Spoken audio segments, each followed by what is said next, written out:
8 a 20.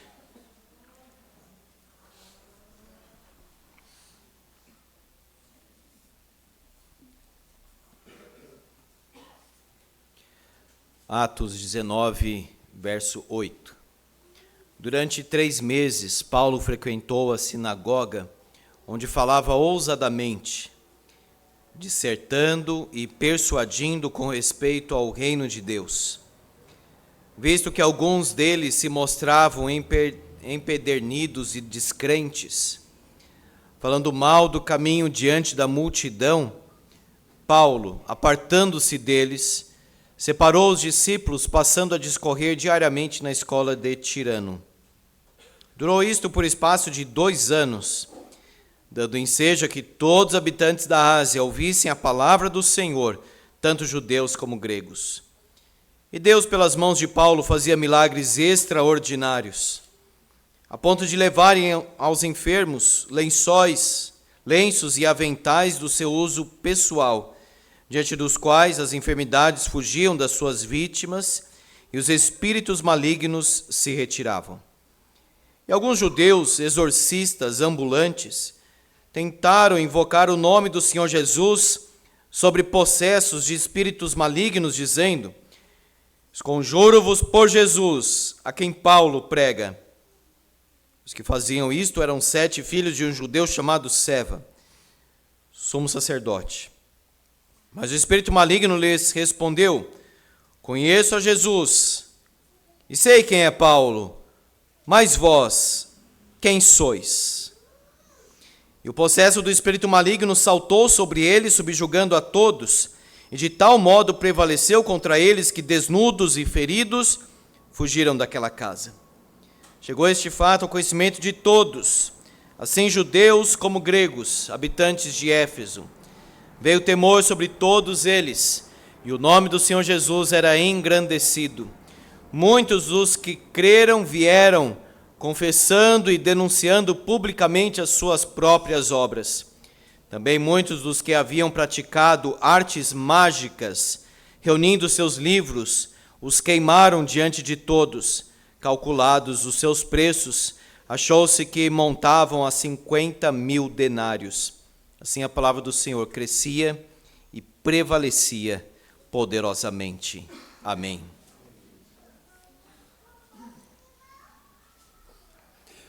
Meus irmãos, o que nós pensamos com respeito a avivamento? Teve um livro escrito tempos atrás, ficou muito conhecido na igreja, Por que tarda o pleno avivamento? A palavra hoje, avivamento ou igreja avivada, é usada de uma forma imprecisa, na maioria das vezes incorreta. Quando fala assim uma igreja avivada, muitas vezes se imagina uma igreja que faz barulho, ou uma igreja agitada, com uma certa euforia. Então nós precisamos ter muito cuidado para não cairmos em extremos. O que é um avivamento? O que não é um avivamento? O que seria um avivamento espiritual? E esse é o tema da mensagem de hoje, o verdadeiro avivamento espiritual. Há um emocionalismo anti-intelectual. E esse emocionalismo anti-intelectual é aquele falso cristianismo sem Bíblia, sem entendimento, em que a ênfase é sentir alguma coisa, entrar no clima, algo nesse tipo assim. Emocionalismo anti-intelectual. Ou tradicionalismo estéril, que também é ruim. Quando se busca teologia, mas sem vida, sem coração e sem fervor. É vazio também da mesma forma. Pragmatismo idólatra, quando o slogan é o seguinte: vale tudo para atrair as pessoas.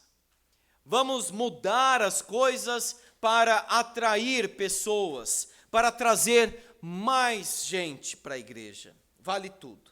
Não importa se é certo, se é errado, se já teve na história do cristianismo ou não. O que importa é que a igreja cresça e que as pessoas fiquem aqui. Procura agradar as pessoas e não a Deus, necessariamente. Além do pragmatismo idólatra, nós temos também um fanatismo legalista, algo baseado em regras, e não fazer coisas erradas, e colocar um critério assim de obediência em que as pessoas estão servindo uma lei e não tendo um relacionamento com Cristo. E por vezes as pessoas se ligam ao líder ou à denominação em si e não ao Senhor Jesus. É um fanatismo legalista. Outra coisa ruim também é o ativismo. O ativismo alienado de Deus, em que tem obras, tem trabalho, tem frequência na igreja, mas não tem amor. Não tem amor por Deus e nem pelos irmãos. Tem serviço, mas não tem relacionamento. Tudo isso não é avivamento.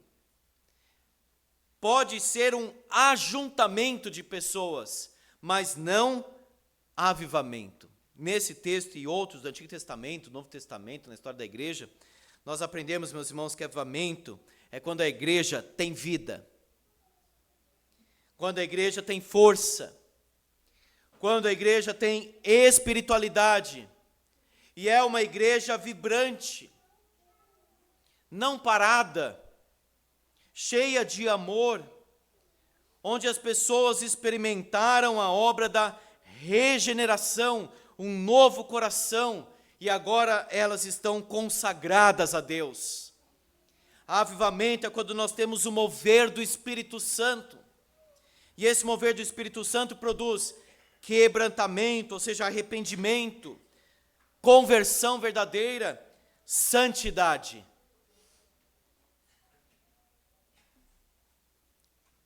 Alguém pode pensar, será que a igreja tem experimentado um avivamento?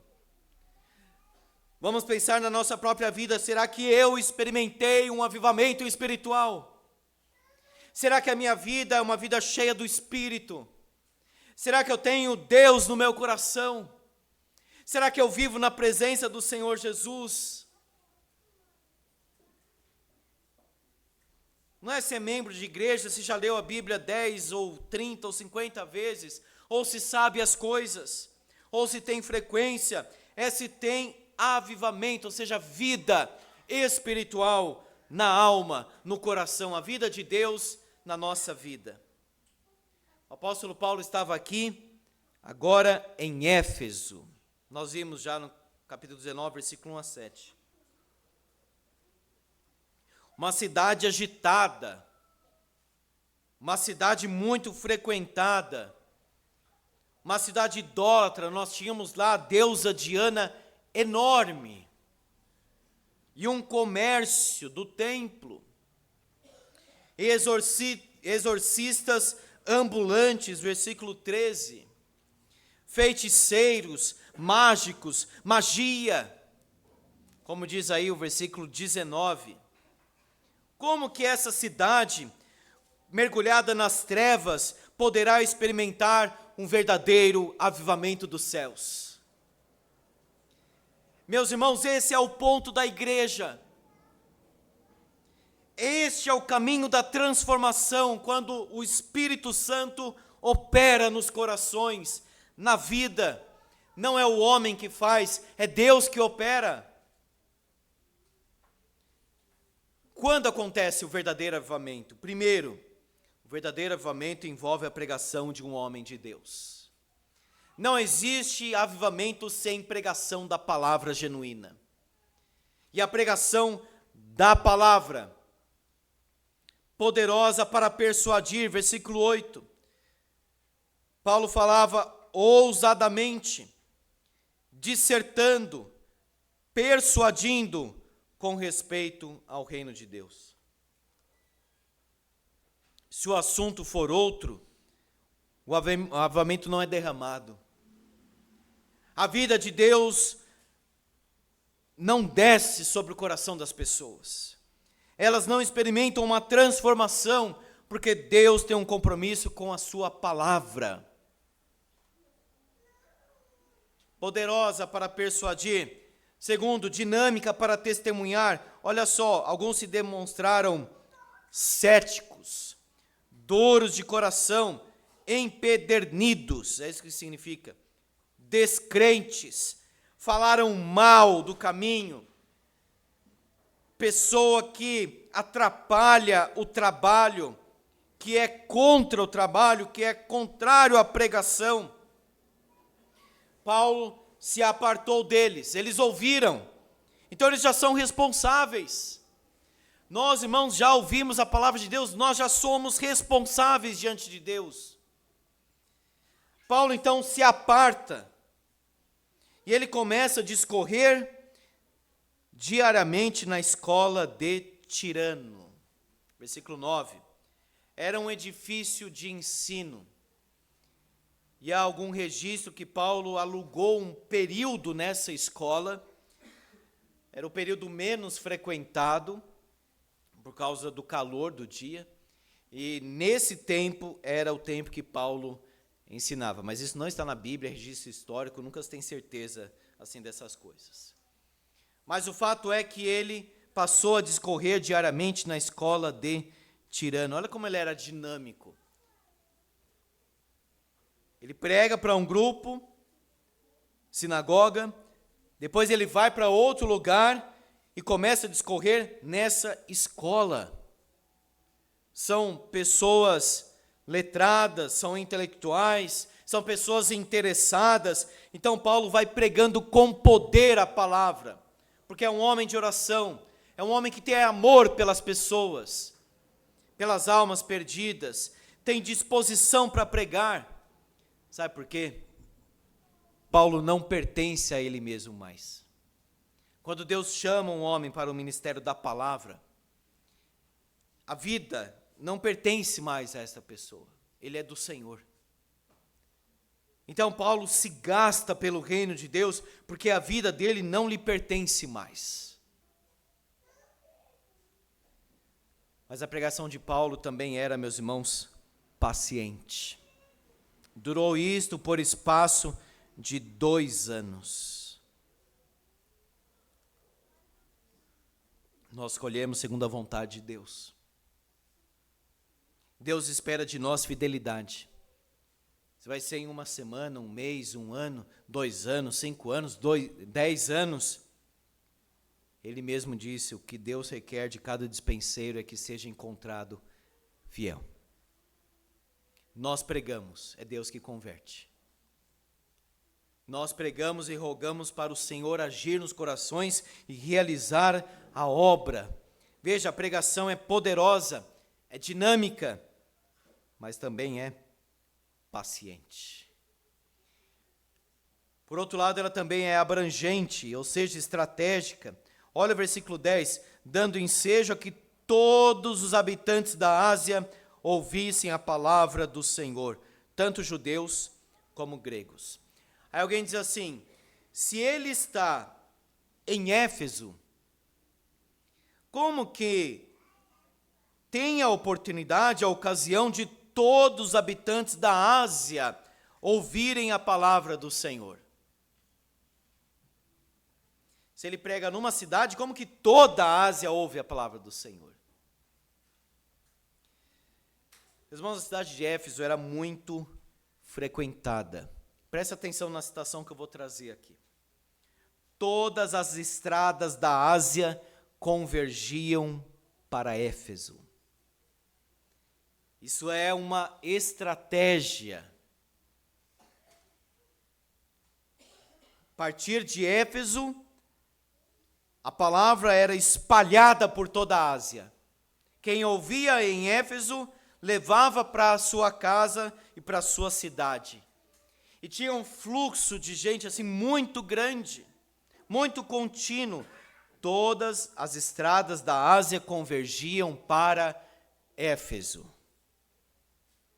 Todos os habitantes da Ásia visitavam Éfeso de tempos em tempos, para comprar ou vender, visitar um parente, frequentar os banhos, que eram muito conhecidos lá, ver os jogos no estádio, assistir a um drama no teatro, ou até cultuar a deusa, a falsa deusa Diana.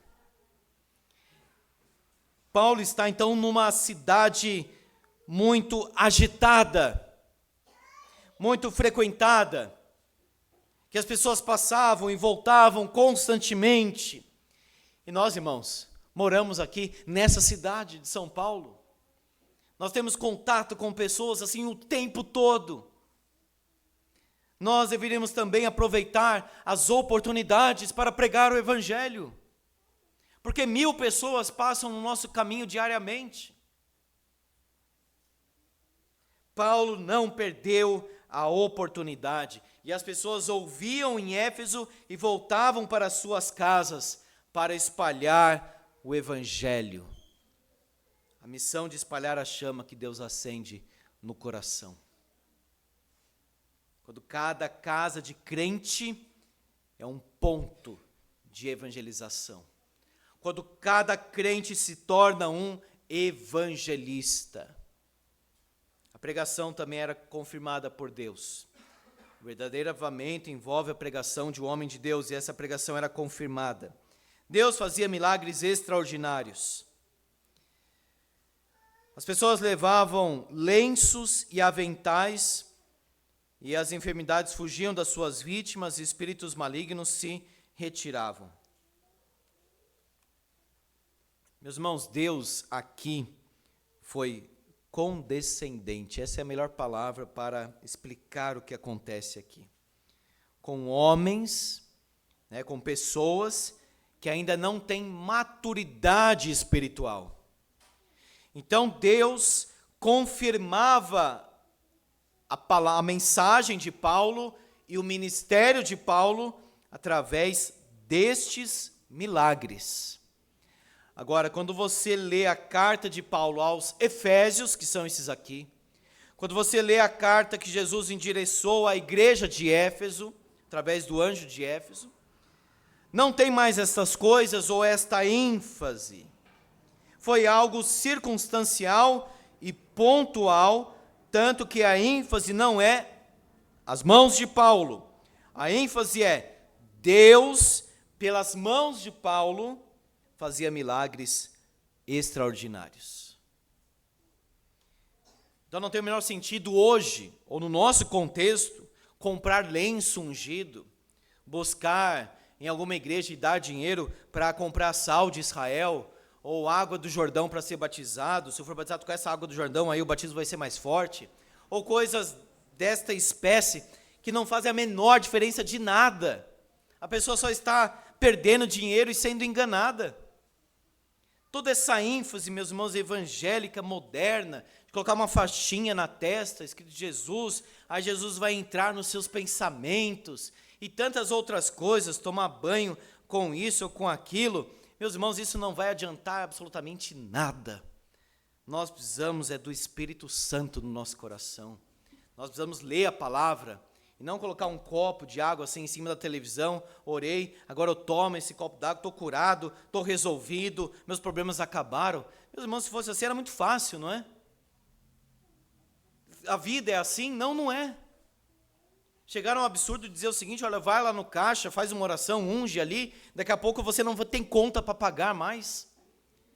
Meus irmãos, é uma enganação em cima da outra, e o povo vai atrás de tudo isso. Não pode. Não seja enganado.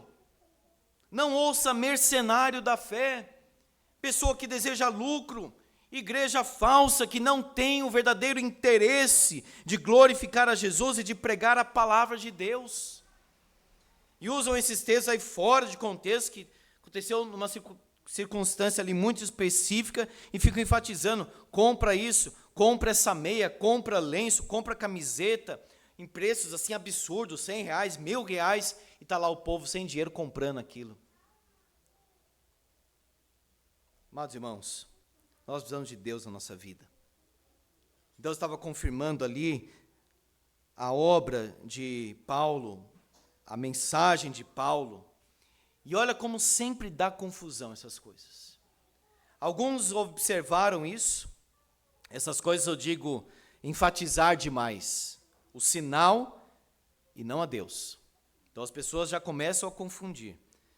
Apareceram lá exorcistas ambulantes, tentaram invocar o nome do Senhor Jesus sobre processos de espíritos malignos, ou seja, estes quiseram expulsar demônios. E falaram assim: esconjuro-vos por Jesus, a quem Paulo prega.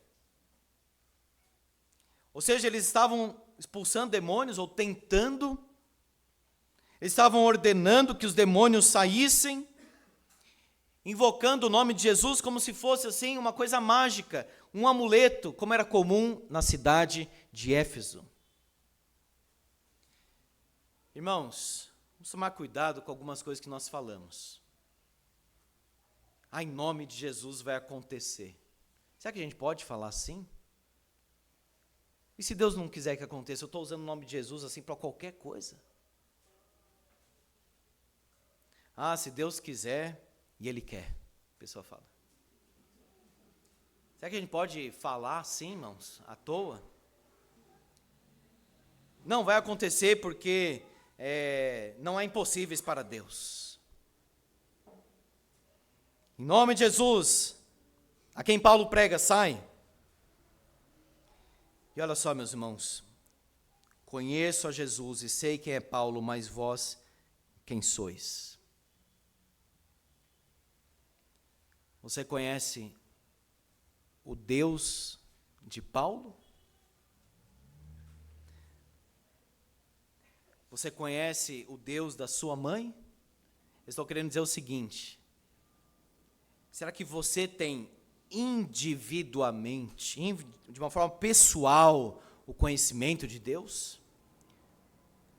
Ou Jesus a quem Paulo prega? Jesus que minha mãe fala, que meu pai fala? O Jesus do outro e não o meu? Jesus disse: quem diz o povo ser o filho do homem? Era uma confusão. Jeremias, João Batista, Elias, alguns profetas, ninguém sabia ao certo. Aí Jesus disse: mas vós, quem dizeis que eu sou? É uma pergunta pessoal que Jesus faz para nós. Você realmente me conhece? Eu estou falando com você, Jesus diz. Pare de pensar no outro. Pare de aplicar a palavra no coração do outro. Eu estou falando com você, será que você realmente me conhece? Eles não tinham o menor respeito ou autoridade no plano, no mundo espiritual. Imagina o escárnio dos demônios aqui, dos espíritos malignos. Conheço Jesus, sei quem é Paulo. Vós quem sois? Espancaram, prevaleceram contra eles, desnudos e feridos, fugiram daquela casa. Meus irmãos, eles não tinham nenhuma autoridade espiritual.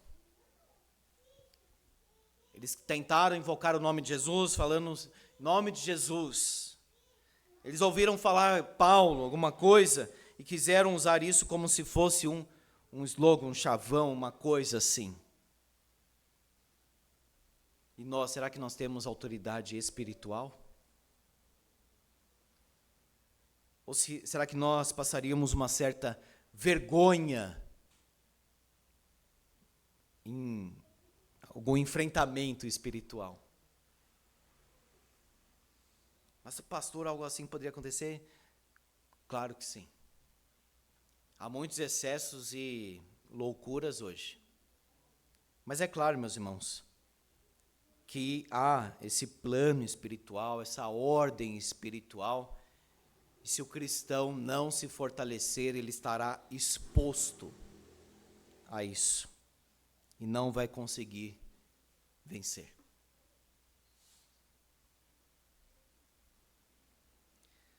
O verdadeiro avivamento gera temor de Deus no coração dos homens. Ficaram sabendo de toda essa situação, chegou ao conhecimento de todos, diz aí o versículo 17, todos os habitantes de Éfeso. Olha só, veio temor sobre todos eles. Olha que interessante. Foi um episódio lamentável, apanharam dos espíritos malignos, foram zombados, mas isso rendeu glória a Deus. Gerou temor no coração das pessoas. O que é temor? É respeito, é obediência, é valorização dos caminhos de Deus. Então veja os espíritos malignos aqui, envolvidos naquela situação, e a cidade de Éfeso estava mergulhada nas trevas e invocava espíritos malignos. Mas veja, eles estavam ali agindo, e essa situação trouxe glória a Deus. Deus usa até episódios maus para a glória do seu nome.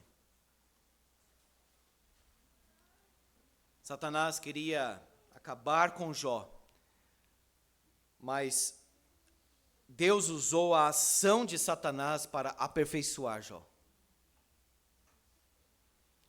O verdadeiro avivamento, irmãos, é através da pregação, e ele gera temor no coração das pessoas. As pessoas passam a entender quem Deus é. Quando o verdadeiro avivamento acontece na igreja, você pode ler a história do avivamento, isso sempre acontece. As pessoas começam a conhecer mais da glória de Deus. As pessoas começam a pensar de uma forma mais profunda sobre Deus, como Deus é grande, como Deus é soberano, como Deus é altíssimo, como Deus está acima, Ele é digno de adoração, Ele é digno do meu serviço, Ele é digno da minha morte. Temor de Deus, as pessoas caem prostradas em adoração, porque o Espírito Santo está fazendo esta obra, gerando temor no coração dos crentes. Outro sinal do verdadeiro avivamento, só tem um nome que é exaltado, o nome de Jesus. Observe isso. O nome do Senhor Jesus era engrandecido. Deus não divide a sua glória com pregador nenhum, com nenhum pastor, com nenhuma autoridade eclesiástica, com nenhum mestre, nada. A glória é somente do Senhor Jesus, não é de Paulo, não é de Pedro, não é de João, não é de Tiago. Somente o nome do Senhor Jesus era engrandecido.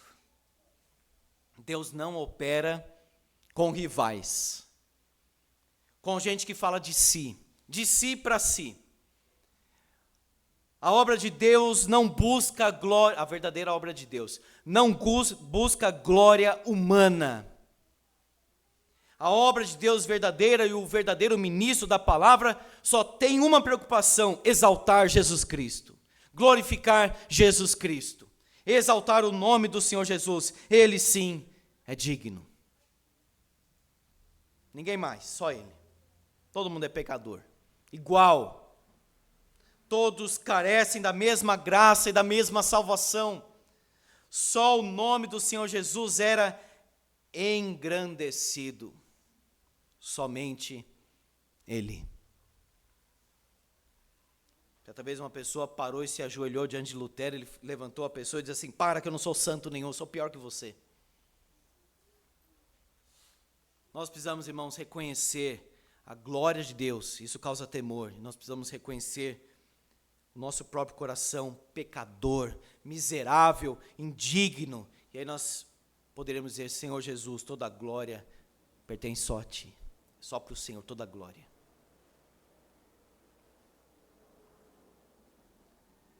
O verdadeiro avivamento proclama a obra de Jesus e exalta a obra de Jesus, a pessoa de Jesus.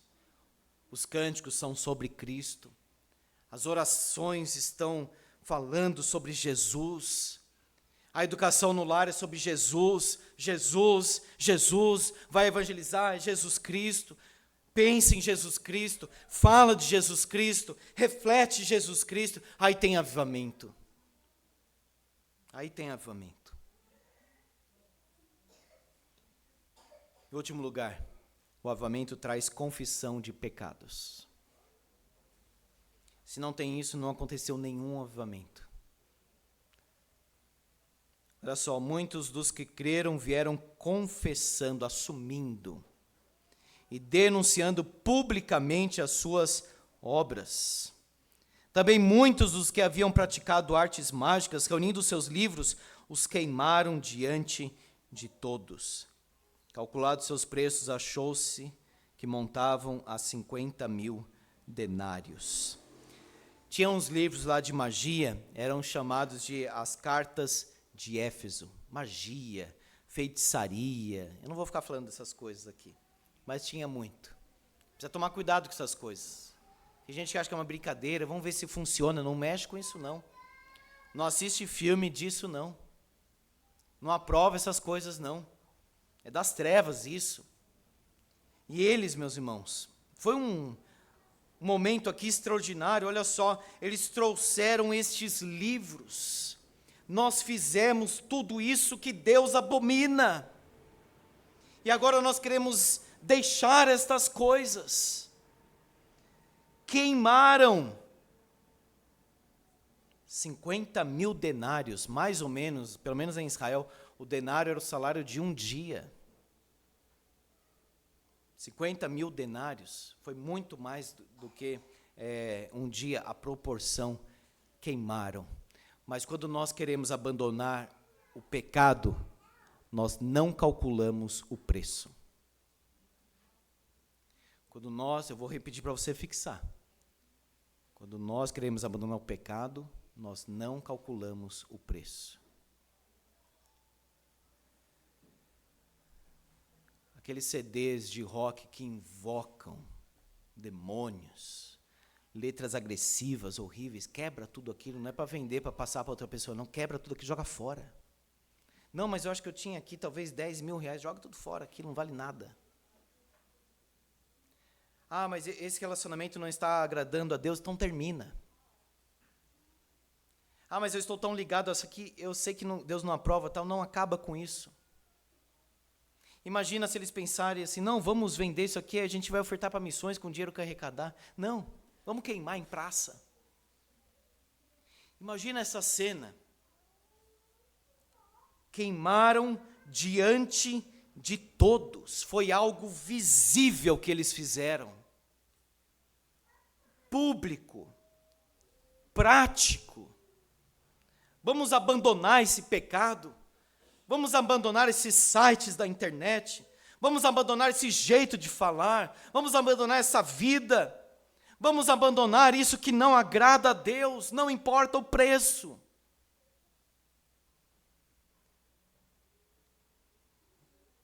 Custou. Alguns poderiam pensar, mas nós vamos viver do quê? Porque isso aqui gerava a renda de muitas pessoas. Mas, meus irmãos, quando Deus está agindo, as pessoas não calculam. Elas fazem. Deus proverá. Assim a palavra do Senhor crescia e prevalecia poderosamente. Versículo 20. Este é o grande sinal do avivamento. Você vê o poder da palavra. A palavra ganhando os corações. A palavra frutificando santidade. A palavra alcançando, atingindo os perdidos. A palavra exaltando o Salvador. Um dos homens mais profundos na teologia hoje chama Carson, Donald Carson. E uma vez lendo um livro dele, eu achei muito interessante o que ele disse.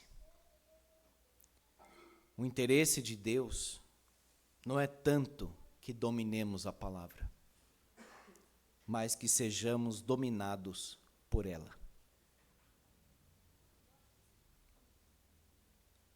Se a pessoa ter muita facilidade com a Bíblia, conhecimento, até decorar muita coisa, mas não for dominado, cheio da palavra, cheio do Espírito, cheio da vida de Deus,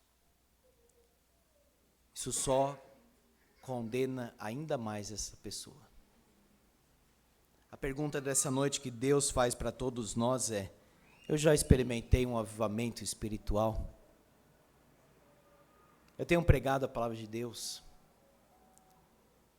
Eu realmente tenho temor de Deus no meu coração, na minha consciência? Eu tenho glorificado somente o nome do Senhor Jesus?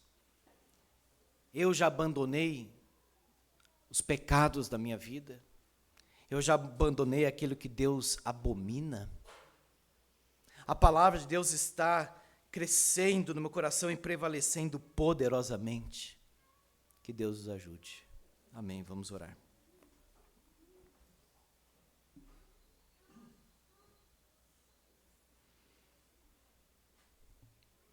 Nós nos voltamos para o Senhor, nosso Deus.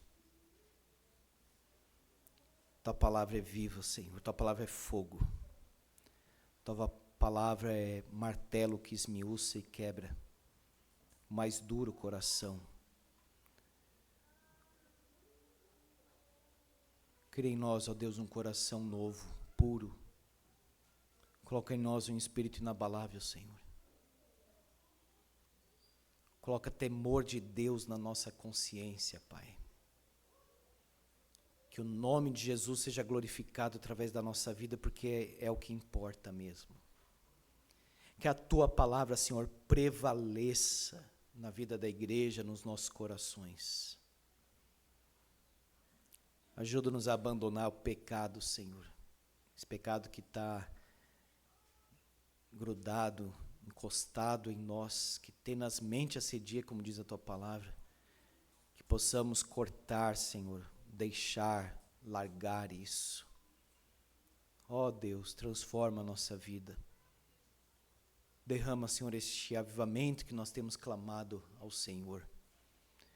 Um avivamento espiritual, algo que o Senhor faz. Concede à Tua igreja autoridade espiritual para não ser envergonhada. Concede-nos, Senhor, firmeza no Evangelho, para não sermos vencidos nas tentações.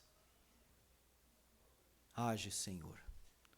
Opera e reanima em nome de Jesus. Amém. Vamos, irmãos, louvar.